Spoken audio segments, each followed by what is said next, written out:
figure out how to kill another of the chosen. Just to be sure, there's a spoiler. The Wheel of Time Season 3 finale has just killed off a Forsaken much earlier than the books, stripping away a novel's worth of potential plot. Amazon Prime Video's adaptation of Robert Jordan's Wheel of Time novels has always been expected to be a distilled version of the enormous novel series, as it'd be impossible to fit all of its material on television. The TV series has already skipped over Book 3, The Dragon Reborn, and though they'll return to its most important material later on, it's still an entire novel of absent development.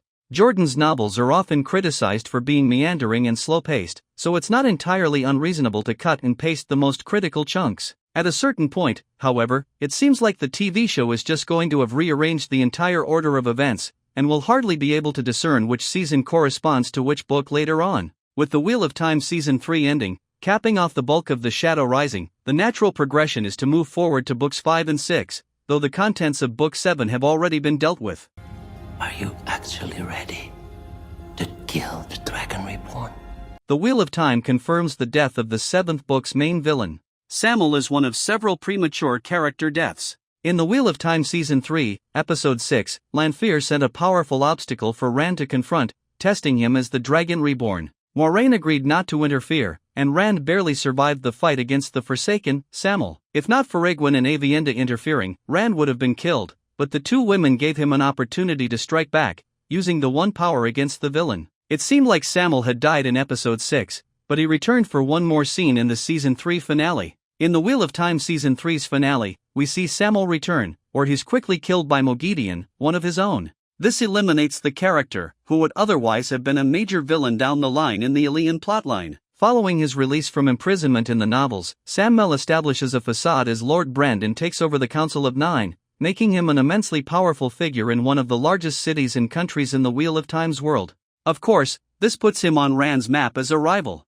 Rand goes to confront Sam'el in A Crown of Swords, and it will be challenging to make this plotline happen now, unless Sam'el is replaced by another Forsaken.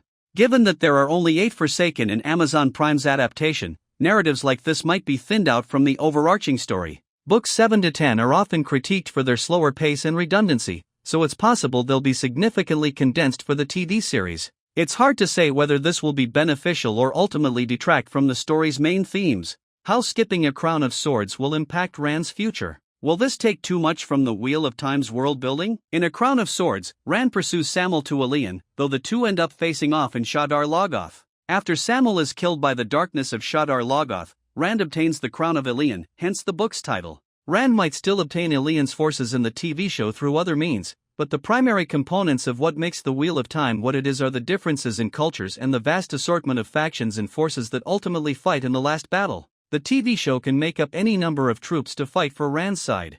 The details don't matter as much for what exactly occurs in the last battle, and overcomplicating things too much might be an overwhelming challenge to depict on television, regardless. The books are repetitive and often redundant, but that's part of what makes them so worthwhile.